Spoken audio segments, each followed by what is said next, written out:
Marc 12, verset 13, jusqu'à la fin du chapitre. Ils envoyèrent auprès de Jésus quelques-uns des pharisiens et des hérodiens, afin de le prendre au piège de ses propres paroles. Ils vinrent lui dire : « Maître, nous savons que tu es vrai et que tu ne redoutes personne, car tu ne regardes pas l'apparence des hommes et tu enseignes la voie de Dieu selon la vérité. Est-il permis de payer le tribut à César ? Devons-nous payer ou ne pas payer ? » Et Jésus, qui connaissait leur hypocrisie, leur dit : « Pourquoi me mettez-vous à l'épreuve ? Apportez-moi un denier, afin que je le voie. » Ils en apportèrent un, et Jésus leur demanda : « De qui sont cette effigie et cette inscription ? » ?»« De César, lui répondirent-ils. Alors il leur dit : « Rendez à César ce qui est à César, et à Dieu ce qui est à Dieu. » Et ils étaient dans l'étonnement à son sujet. Les Sadducéens, qui disent qu'il n'y a pas de résurrection, vinrent auprès de lui et lui posèrent cette question. « Maître, voici ce que Moïse nous a prescrit. Si le frère de quelqu'un meurt et laisse sa femme sans enfant, son frère épousera sa femme et suscitera une descendance à son frère. Or il y avait 7 frères. Le premier se maria et mourut sans laisser de descendance. Le second épousa la veuve et mourut sans laisser de descendance. Et il en fut de même du troisième. Et aucun des 7 ne laissa de descendance. Après eux tous, la femme mourut aussi. À la résurrection, duquel d'entre eux sera-t-elle la femme ? Car les 7 l'ont eue pour femme. » Jésus leur dit : « Voici pourquoi vous êtes dans l'erreur. Vous ne comprenez ni les Écritures, ni la puissance de Dieu.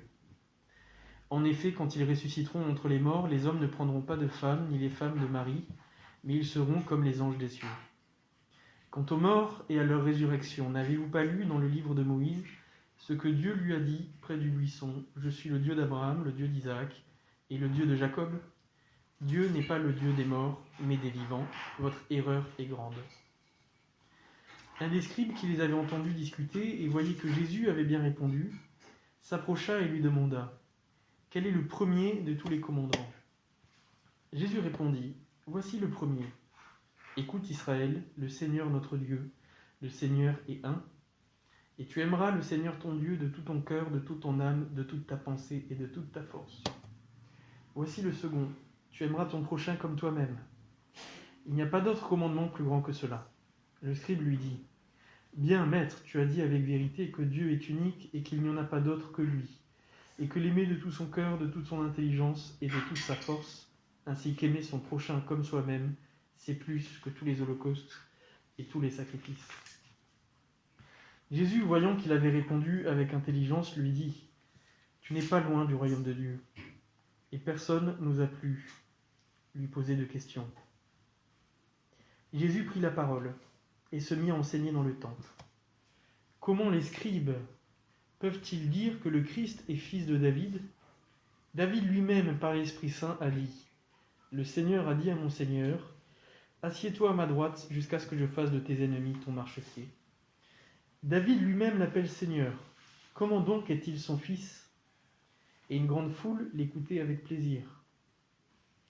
Il leur disait dans son enseignement : « Gardez-vous des scribes, ils désirent se promener en robe longue, les salutations sur les places publiques, les premiers sièges dans les synagogues, les premières places dans les repas. Ils dévorent les maisons des veuves et font pour l'apparence de longues prières. Ils subiront une condamnation particulièrement sévère. » Assis vis-à-vis du tronc, Jésus regardait comment la foule y mettait de l'argent. Plusieurs riches mettaient beaucoup. Il vint aussi une pauvre veuve, et elle y mit 2 pièces, faisant un quart de sou.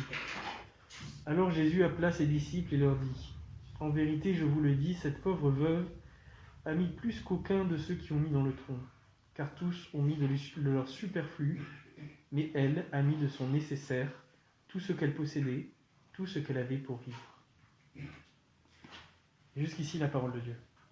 Amen. Or, nous sommes toujours dans cette section du Temple, dans l'évangile de Marc, qui va du chapitre 11 au chapitre 13. Et ce que je vous propose ce matin, c'est, parce qu'il n'y a pas d'application très pratique à ce message, mais c'est d'être plutôt dans la contemplation de ce qu'a fait Jésus, de mieux se plonger dans les événements.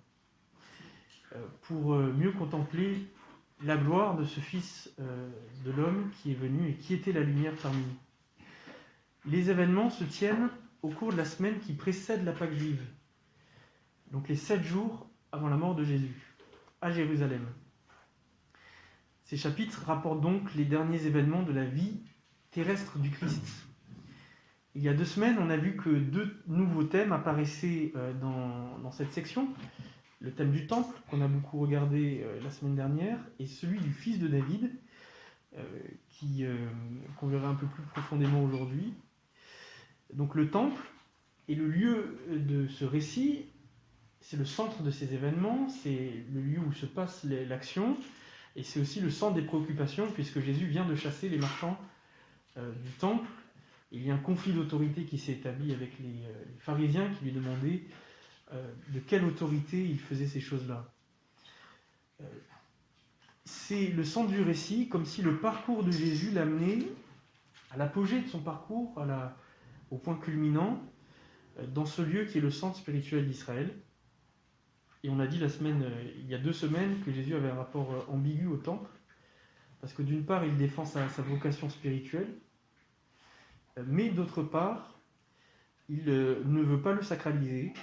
Il va annoncer sa destruction en disant qu'il ne restera pas pierre sur pierre.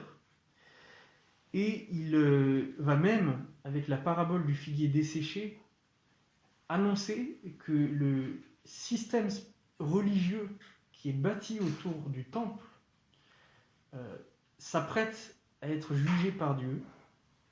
Cet ordre religieux qui est séché jusqu'à la racine comme ce figuier. Et cet ordre religieux, ce sont ses représentants qui l'interrogent dans ce texte. Les pharisiens, les sadducéens et les scribes, qui, pour certains commentateurs, représentent les 3 groupes qui composent le Sanhédrin. Le Sanhédrin, c'est une institution juive, mais qui n'est pas biblique.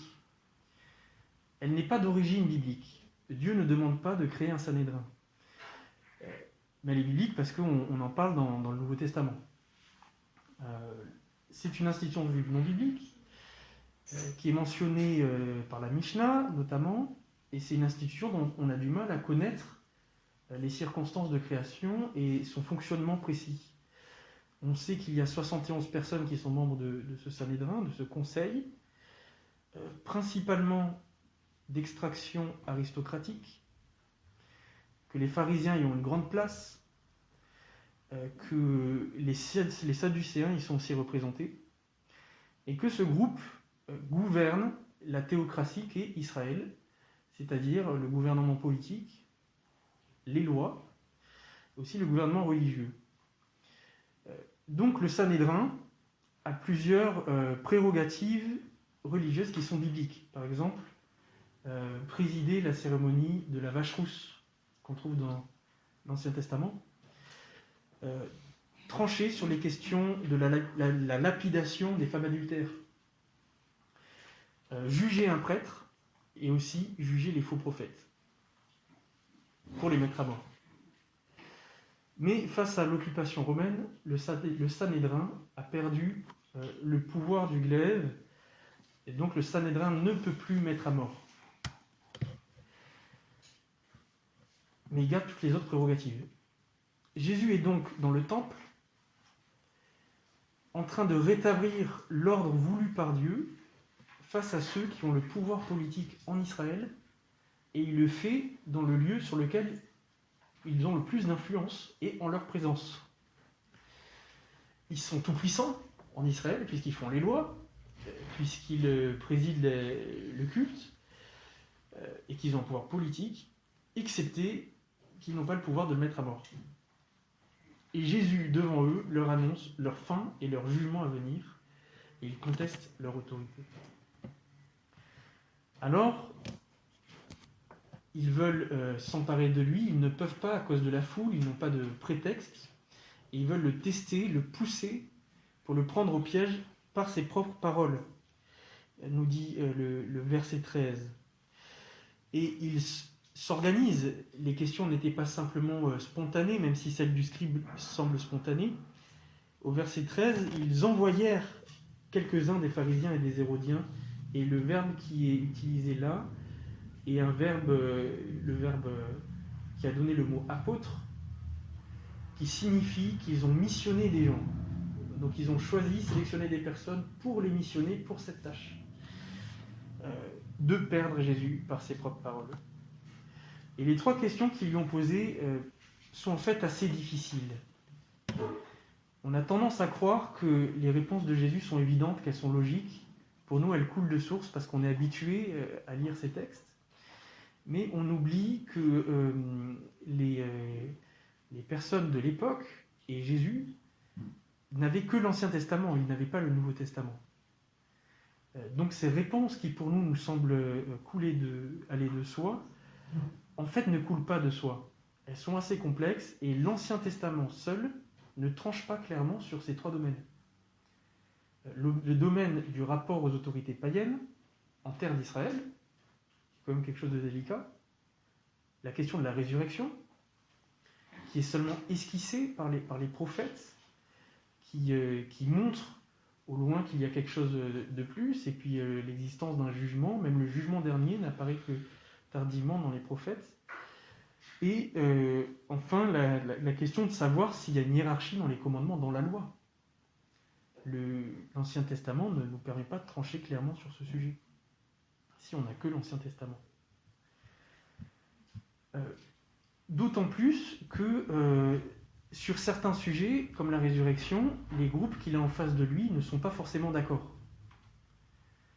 Par exemple, sur la résurrection, les Sadducéens ne croient pas en la résurrection parce que les Sadducéens ne s'attachent qu'au Pentateuque, les 5 livres de Moïse. Ils ne reconnaissent pas forcément comme canoniques les écrits des prophètes et le reste de l'Ancien Testament. Et donc pour eux, tout ce qui relève du monde invisible, notamment les anges, l'âme, toutes ces choses-là, ce sont des inventions. Ce qui compte, c'est la Torah, c'est la loi. C'est ça qui compte pour les Sadducéens. Les pharisiens, eux, sont plus ouverts parce qu'ils reconnaissent les textes des prophètes, donc à l'existence des anges, au monde invisible. Donc Jésus est sur un terrain difficile, un terrain glissant.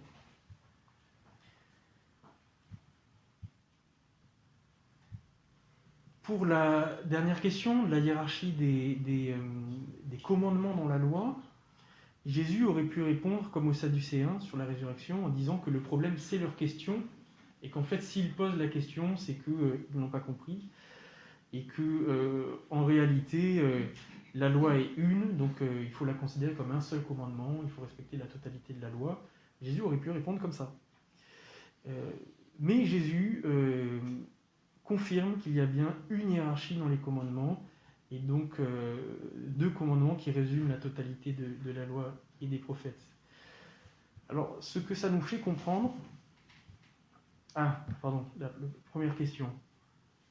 Première question sur l'impôt. C'est la plus pernicieuse. Et c'est le même piège que Jésus leur a posé lorsque il leur a demandé est-ce que le baptême de Jean venait du ciel ou des hommes. Et les pharisiens étaient en porte-à-faux parce que s'ils disaient du ciel, il fallait qu'ils expliquent pourquoi ils n'ont pas cautionné et cru en Jean-Baptiste. Et s'ils répondaient des hommes, ils se mettaient l'ensemble du peuple à dos, puisque l'ensemble du peuple considérait Jean-Baptiste comme un prophète. Et d'ailleurs, ce choix de Jean-Baptiste par Jésus n'est pas anodin, parce que disait Jean-Baptiste ? Voici l'agneau de Dieu. Donc s'ils avaient cautionné Jean-Baptiste, ils auraient dû reconnaître Jésus après, parce que Jean-Baptiste témoignait de Jésus.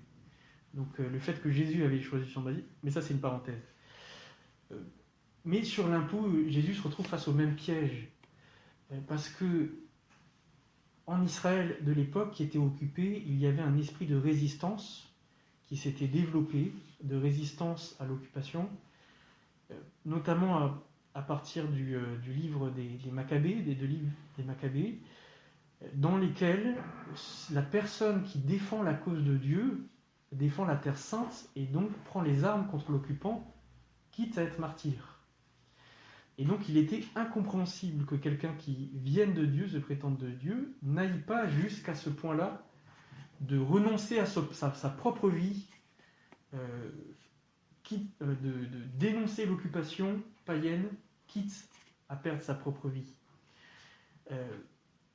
Donc si Jésus disait payer l'impôt, ils auraient pu dire mais donc tu n'es pas prophète, et le reléguer à quelqu'un qui est un prédicateur profane.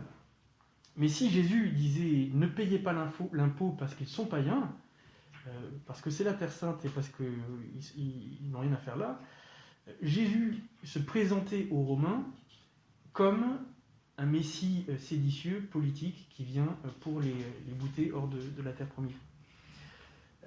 Donc Jésus est face à ce piège qui est compliqué, notamment parce que dans l'Ancien Testament, qu'est-ce que demande l'Ancien Testament face à une occupation païenne? Mais il n'y a pas de question, l'Ancien Testament demande de prendre les armes. Il faut conquérir la terre et purifier la terre de l'occupation païenne et des cultes païens. Donc il n'y a pas tellement de solutions bibliques. Mais depuis l'exil, la situation a changé parce que Dieu a enseigné dans sa parole au peuple d'accepter de vivre même dans un empire païen sous des autorités païennes et idolâtres à travers l'exil, et d'accepter même de perdre la terre d'Israël parce que c'est un jugement souverain de Dieu à cause de son péché. Il y a donc dans l'Ancien Testament une porte qui est ouverte pour eux pour comprendre l'occupation romaine sans passer par les armes, mais rien n'est affirmé clairement. Aucun texte biblique ne tranche en leur disant ce qui est clairement, factuellement, bibliquement, l'opinion de Dieu. Et c'est le cas pour ces 3 passages. Dans ce « rendez à Dieu ce qui est à Dieu et à César ce qui est à César », Jésus n'invente pas la laïcité, comme beaucoup le disent aujourd'hui, parce que la laïcité, ça signifie que Dieu ne dit rien sur les lois et sur les mœurs. Or c'est l'inverse, Dieu nous donne une idée de ce qu'est la justice, ce que sont des lois justes. Donc Jésus n'invente pas la laïcité comme on le dit souvent, mais ce qu'il est en train de faire, c'est qu'il est en train de renvoyer ses contemporains à la souveraineté de Dieu dans l'histoire et à accepter cette occupation païenne comme au final une décision de Dieu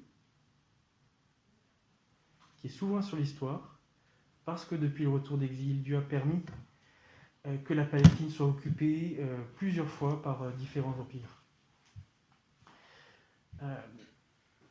Qu'est-ce que ça nous enseigne, ces 3 passages? Alors 3 choses. Déjà, la première chose, c'est que Jésus ne renvoie pas à la tradition, ni même à l'interprétation des textes bibliques pour répondre à ces questions. Je ne dis pas que c'est ce que nous devons faire, mais lui l'a fait, parce qu'il était la lumière venue sur terre. Il parle directement de la source, de Dieu. Il dit « Vous méconnaissez la puissance de Dieu. Dieu est le Dieu des vivants et pas des morts. Tu aimeras l'Éternel ton Dieu. Rendez à Dieu ce qui est à Dieu. » Voilà comment Jésus répond à ces questions.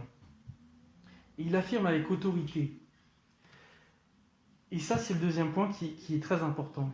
Parce que pour parler de Dieu, sans aucune autre source, sans même la Bible, sans aucune autre source, ni la Bible, ni la tradition, Jésus est en train de dire qu'il connaît les choses de Dieu. Il est en train de dire qu'il a la capacité de trancher sur des choses sur lesquelles l'Ancien Testament ne tranchait pas. Il se tient face à des écoles théologiques qui sont séculaires, et il leur dit « Vous ne comprenez rien à Dieu et aux Écritures ». Et lui, âgé de 33 ans, dit « Je vous révèle ce qui est vrai ». Il prétend connaître la source.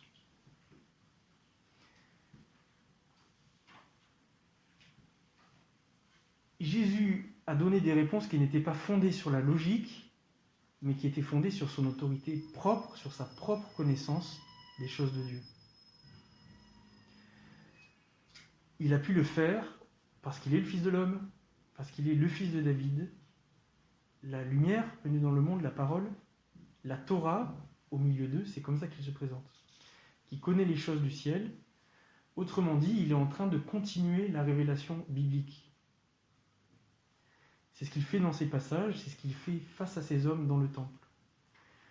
Cette révélation biblique qui était inachevée, pour permettre à ces auditeurs qui étaient juifs de mieux comprendre, de comprendre la finalité, la portée de la foi biblique, de la religion qui vient de Dieu. Et en faisant ça, il va aussi les libérer, parce qu'ils vont pouvoir comprendre, enfin, pourquoi ils vivent tous ces tourments politiques. Pourquoi sont-ils occupés? Pourquoi perdent-ils les guerres? Bien qu'ils soient très stricts sur la loi, sur la purification, sur les sacrifices. Pourquoi les païens les dominent? Il leur fait faire un pas de plus dans la révélation pour comprendre ce plan éternel qui s'apprête à s'accomplir dans sa mort et dans sa résurrection. Et c'est aussi ce qu'il fait lorsqu'il se met face au tronc. Ça, c'est un deuxième point. C'est de cette même autorité que Jésus use quand il est face au tronc et qu'il enseigne sur la valeur des offrandes.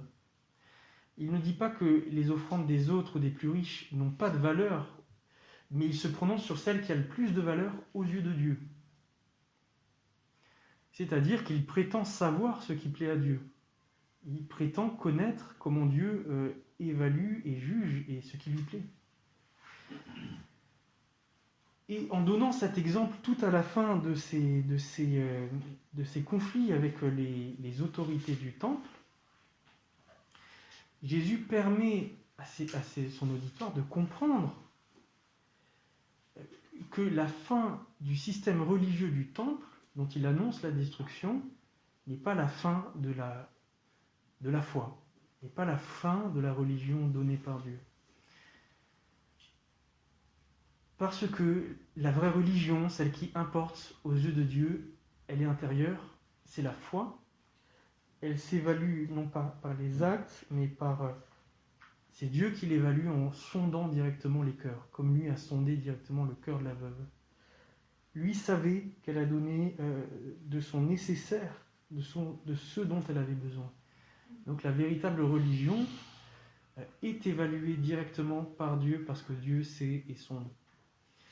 Ce qui n'est pas le cas des scribes, des pharisiens et des sadducéens condamnés par Jésus, qui eux cherchaient les places publiques, etc., et s'occupaient de religion pour leur propre intérêt. Souvenons-nous de ce qu'on avait dit dans le livre de l'Exode, lors de la sortie d'Égypte, lors de la Pâque. Déjà à ce moment-là, on avait dit que la véritable religion, celle qui est donnée même avant la loi, dans la célébration de la Pâque, consistait simplement à croire en Dieu et donc à obéir à les signes qu'il avait donnés pour dire « je crois », qui était d'immoler l'agneau, de mettre le sang sur les linteaux. Je crois en Dieu, je crois qu'il va venir juger l'Égypte, donc je fais ceci pour montrer que je crois. Déjà, au commencement, la vraie religion consiste dans la foi. C'est ce que dit 1 Timothée 1, verset 4. Que l'œuvre de Dieu se fait dans la foi.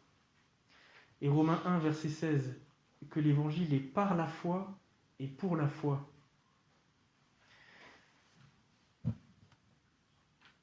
On sort des rites, on sort de la structure, de l'édifice religieux, du cérémoniel, pour entrer dans une foi dans une religion qui pratique parce qu'elle croit, et pas dans une religion qui croit que ce qu'elle pratique est sain ou a une valeur intrinsèque.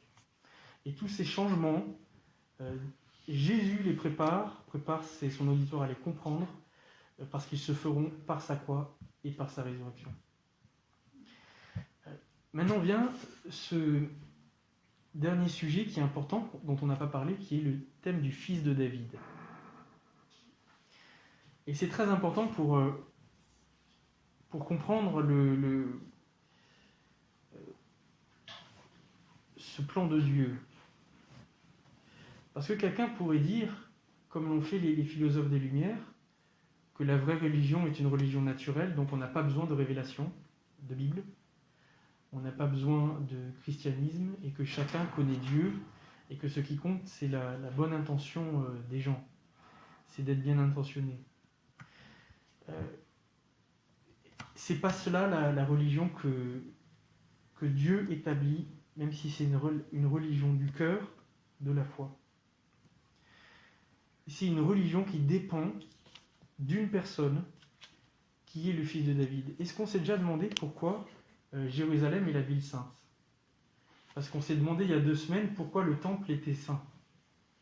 Ou non, on ne s'était pas demandé pourquoi le temple était saint, mais on s'était posé des questions sur la façon dont Jésus considérait le temple. Et on avait dit, Jésus ne renvoyait pas au tabernacle avec le lieu saint, il renvoyait à la prière d'institution de Salomon, donc un lieu de prière. Pourquoi Jérusalem est une ville sainte? Est-ce que c'est à cause de son histoire ou de... Non. On pourrait penser que c'est à cause du temple. Non plus. Jérusalem était simplement la ville du grand roi, c'était la ville de David. La ville de David, et c'est David qui avait choisi Jérusalem, qui n'était pas une ville juive, qui était une ville païenne, et David a dû la conquérir. Mais le fait que ce soit la ville de David ne suffit pas à en faire une ville sainte. Qu'est-ce qui en fait une ville sainte? David a ramené l'arche de l'Alliance à Jérusalem alors qu'elle était à Silo. Silo n'était pas une ville sainte, avec l'arche. C'est pas l'arche qui a fait de Jérusalem une ville sainte. Puis David a voulu construire un temple à Jérusalem pour Dieu. Mais Dieu lui a dit qu'il n'habite pas dans une maison faite par la main de l'homme. 2 Samuel 7. Et Dieu remet David à sa place et lui dit, moi je t'ai pris, tu étais au pâturage, tu étais un petit berger. Et ensuite Dieu lui dit ceci, alors que David voulait faire une maison à Dieu, Dieu lui dit, l'Éternel t'annonce qu'il te fera une maison. 2 Samuel 7, verset 11. Et Dieu annonce cette promesse à David, « Je maintiendrai ta descendance après toi, celui qui sera sorti de tes entrailles, et j'affermirai son règne. » Et il parle de Christ, et pas de Salomon. « Ce sera lui qui bâtira une maison à mon nom, et j'affirmerai pour toujours son trône royal. Moi-même je serai pour lui un père, et lui il sera pour moi un fils. » Au verset 16, « Ta maison et ton règne seront pour toujours assurés devant toi, ton trône pour toujours affermi. » Autrement dit, lorsque David parle à Dieu de construire un temple, le temple est une initiative de l'homme, de David. Lorsque David parle à Dieu de construire un temple, Dieu parle à David de lui construire, de lui bâtir une descendance qui règne éternellement, qui est l'initiative de Dieu. Et suite à cette promesse d'un descendant de David qui règne éternellement sur le trône de David, c'est-à-dire à Jérusalem, se trouve dans la Bible, né dans la Bible, l'attente du Messie, du Sauveur, du Roi. Et à partir de ce moment, le thème de la ville de Jérusalem, ville sainte, apparaît dans les psaumes, Sion, ou chez Ésaïe. Mais Jérusalem en soi est aussi bien traitée comme une ville de Dieu que comme une ville corrompue, comme sa sœur, qui va subir le jugement de Dieu. Donc lorsqu'il est question de Jérusalem, on revient souvent à ces deux choses, le temple et la royauté. Et c'est pas pour rien que ici Marc, quand il parle du temple, a tout de suite amené le thème du fils de David. Et c'est Jésus lui-même qui l'amène lorsqu'il est dans le temple. Ce qui compte n'était pas le temple, l'initiative de l'homme, mais c'est le fils de David qui va bâtir la maison de Dieu, une maison qui tiendra éternellement. Autrement dit, si Jérusalem ne reconnaît pas le fils de David, elle n'est plus ville sainte. Jérusalem n'est pas ville sainte en soi, mais uniquement parce qu'elle accueille le trône de David, du fils de David. Et le fils de David, nous l'avons vu, règne non pas à Jérusalem même, mais sur la Jérusalem céleste, c'est-à-dire sur les cœurs de ceux qui croient. Cette Jérusalem est coupée en deux. Il y a celle qui ne reconnaît pas le fils de David, et il y a celle qui le reconnaît immédiatement et qui croit en lui, qui met sa foi en lui. Et Galates 4, versets 25 à 26, nous dit qu'il y a ces deux Jérusalem. La Jérusalem terrestre qui est esclave de la loi, et nous comprenons avec Marc qui est liée au temple, initiative d'homme, qui est liée aux œuvres de l'homme, et la Jérusalem d'en haut, qui croit, qui est celle qui croit, Galates 4, versets 25 et 26, et qui, elle, est liée au fils de David. Sa religion, c'est la foi, elle vit des dons de Dieu. Cette Jérusalem céleste, elle descend du ciel, elle n'est pas sur terre. Apocalypse 21, verset 10. Elle est l'initiative de Dieu. C'est pour ça que Jésus, dès qu'on a fini de le questionner, qu'il a vaincu ses adversaires, dit la chose suivante. Dès qu'il a l'occasion d'enseigner, comment les scribes peuvent-ils dire que le Messie est le fils de David? Et il dit non, David lui-même l'appelle son Seigneur. Et donc ce qu'il est en train de dire, c'est en plus du fait qu'il est le fils de David, celui qui, souvenez-vous de Samuel 7, celui qui a Dieu pour père et que Dieu prend pour fils, celui qui connaît le Père. En plus de cela, Jésus est en train de dire dans le temple, je suis le Seigneur, celui qui règne. Et Hébreux 12, verset 2, nous dit que Jésus est l'auteur et le consommateur de la foi. Alors, quelle grande chose a fait Jésus quand il est rentré dans ce temple et à Jérusalem? Quelle puissance, quelle vérité sortait de lui. Et il va droit au but, tout de suite. Il annonce le fils de David. Une application pour nous très pratique. Ce combat que Jésus a mené dans le temple, il est toujours en cours aujourd'hui. Parce que les hommes, tout autour du monde, sont soumis à des religions qui usurpent l'autorité de Dieu et qui sont des systèmes religieux mais aussi politiques, rituels et souvent liés au pouvoir et à l'économie. Et les hommes le sentent. Les croyants de ces religions le sentent. D'ailleurs, dans la plupart des religions, il existe des courants libéraux, c'est-à-dire des gens qui prennent du recul avec le rite et l'orthodoxie pour être sur quelque chose d'un peu soit spiritualiste, soit humaniste. Il y a des musulmans libéraux, il y a des juifs libéraux, il y a des hindouistes libéraux, il y a des libéraux partout. Ce sont des gens qui reconnaissent au fond d'eux que Dieu n'habite pas une maison faite par l'homme et qui reconnaissent que leurs rites ne reflètent pas un Dieu tout-puissant et créateur. Ils sentent que Dieu est plus grand que leur Dieu culturel et surtout plus universel. Mais ils n'ont pas de Jésus dans leur religion qui viennent mener ce combat que Jésus a mené. Ils n'en ont pas. Parce qu'il ne peut pas y en avoir. Parce qu'il n'y a qu'une seule lumière qui vient dans le monde pour éclairer tout homme. Et qui les guide vers la véritable religion, qui est celle dans les cœurs, par la foi, pour nous amener à Dieu et connaître Dieu par la foi. Ils ont besoin du fils de David. Et donc, ils sont piégés dans cette appartenance religieuse hybride dans lesquelles ils ont des traditions culturelles et puis des spiritualités hybrides. Et puis, il y a aussi un grand mouvement humaniste qui a porté beaucoup d'enfants en France, beaucoup de fruits en France, qui est fondé sur ces principes qu'on trouve dans l'Évangile, de dire la foi est d'abord Dieu sonde les cœurs, et donc ce n'est pas les formes qui importent, c'est ce qu'il y a dans le cœur, etc. Une religion intérieure.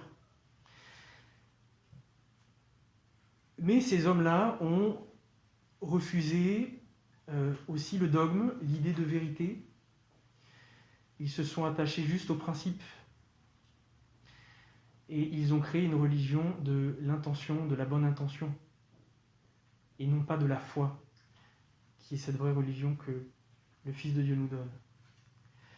Sans reconnaître ni Dieu, ni le Fils de David, on n'arrive pas à cette vérité, à cette religion vraie et pure que Dieu veut nous donner, dans laquelle Dieu veut nous conduire, qui est son initiative. Cette vraie religion, elle ne se trouve que si on reconnaît le Dieu de la Bible. C'est le Dieu d'Abraham, d'Isaac et de Jacob. Parce que sans ça, on ne peut pas saisir l'annonce du Fils de David qui vient pour délivrer les hommes, pour nous conduire dans la foi. Et il le fait par la croix, en mourant à la croix et en ressuscitant. C'est lui le chef et le consommateur de notre foi.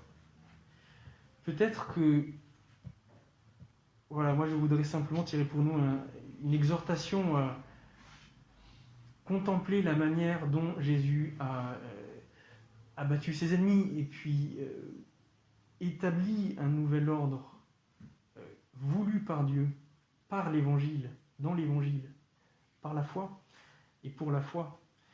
Et que nous puissions penser à la pertinence que ça a aujourd'hui pour toutes les personnes qui cherchent Dieu, quelle que soit leur religion. Sans le Fils de David, ils ne trouveront pas. Ils ne trouveront pas.